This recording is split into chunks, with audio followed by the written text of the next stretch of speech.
श्रीराम. साधक हो, सध्या आपण श्री ब्रह्मचैतन्य गोंदवलेकर महाराज यांचे थोर शिष्य परमपूज्य श्री तात्यासाहेब केतकर यांच्या चरित्राचा आस्वाद घेत आहोत. तसेच रविवारी श्री महाराजांच्या काही भक्तांचे अनुभव ऐकत आहोत.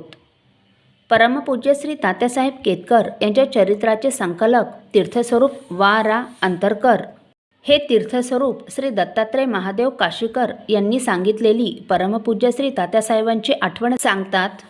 श्री तात्या व मी दुपारी 4च्या सुमारास मालाडहून निघालो ते 5च्या सुमारास दादरला श्री गोखले यांच्याकडे पोहोचलो. तात्यांना अचानक आलेले पाहून ते चकितच झाले. हर्नियाच्या त्रासामुळे ते बहुतेक पडूनच असत, तसेच पडलेले होते. जवळ जपमाळ, विष्णू सहस्त्रनामाची पोथी व 2-3 पुस्तके पडलेली होती. मी आमच्या येण्याचे निमित्त सांगितल्यावर त्यांना फार आनंद झाला, धन्यता वाटली. थोडा वेळ गप्पा गोष्टी झाल्यावर श्री गोखले यांनी आपल्या मंडळींना सांगितले, एका चांदीच्या वाटीतून तूप आणि मध तात्यासाहेबांना आणून द्यावे. वाढदिवशी तूप आणि मध खावे असे शास्त्र आहे असे ते म्हणाले. नंतर चहा पाणी व फलाहार घेऊन आम्ही मालाडला परत आलो. आपल्या उपासने इतकाच इतरांच्याही उपासनेबद्दल पूज्य तात्यासाहेबांच्या मनात किती नितांत आदर असे आणि व्यक्तीच्या प्रगतीचे मूल्यमापन त्यांना कसे बरोबर असे हे या प्रसंगावरून स्पष्ट दिसते.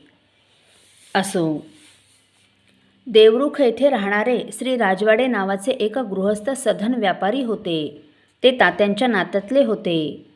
श्रींचे एक अनुग्रहित पैशांच्या अडचणीत असताना श्रींच्या सांगण्यावरून श्री राजवाडे यांनी सुमारे 7,000 रुपये त्यांना उसनवार दिले होते.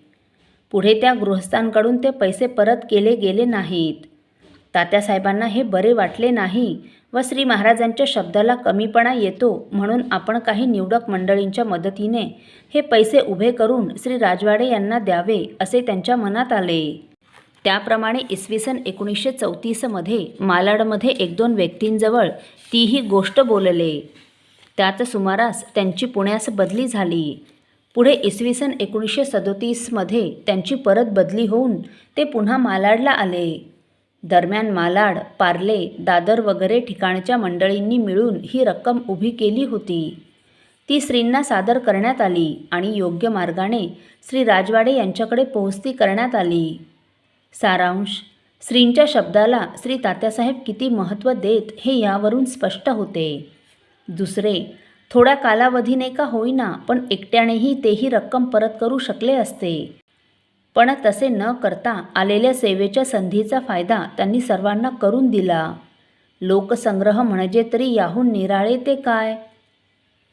असो, श्री सद्गुरू ब्रह्मचैतन्य महाराज गोंदवलेकर सेवानिधी मालाड या नावाने चॅरिटी कमिशनरकडे नोंदविलेल्या निधीची मूळ कल्पना तात्यासाहेबांचीच असून त्यांनीच ती मूर्त स्वरूपात आणली.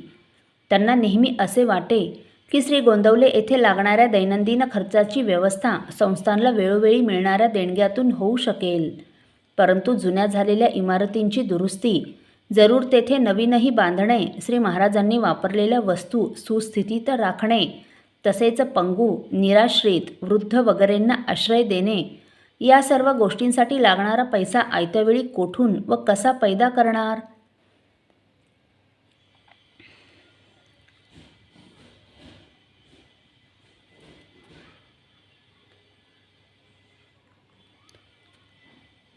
तेव्हा या सर्व बाबींकरिता म्हणून काहीतरी कायमस्वरूपाची पैशाची व्यवस्था करणे जरूर आहे.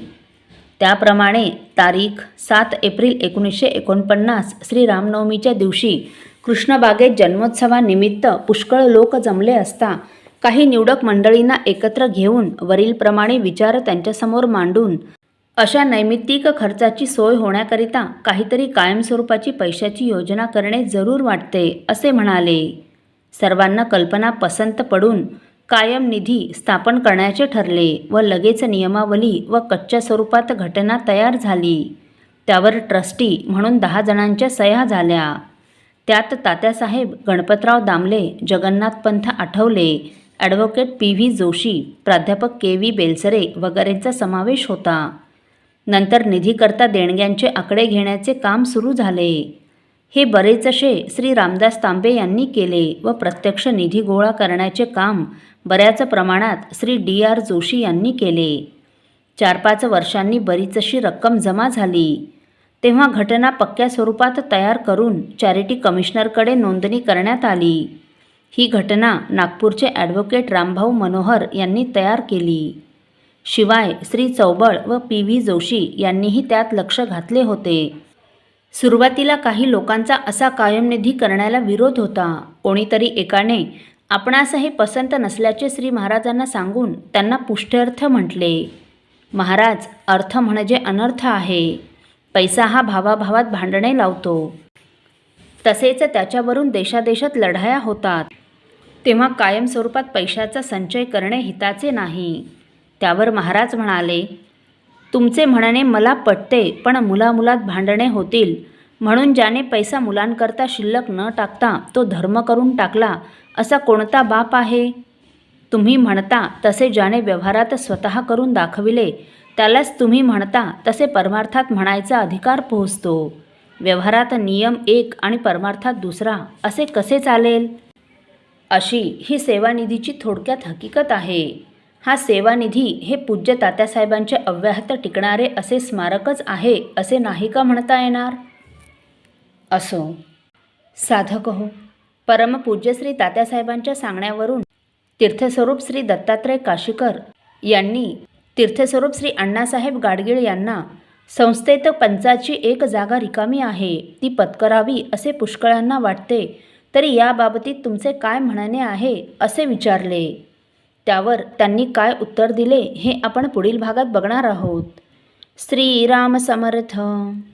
आपल्यातील कोणा श्रींच्या भक्तांना श्रींचे काही अनुभव आले असतील तर कृपया आपण मला ते 9422843253 अथवा सुनील दादांच्या 9892608401 या व्हॉट्सअप नंबरवर कळवावेत अशी नम्र विनंती.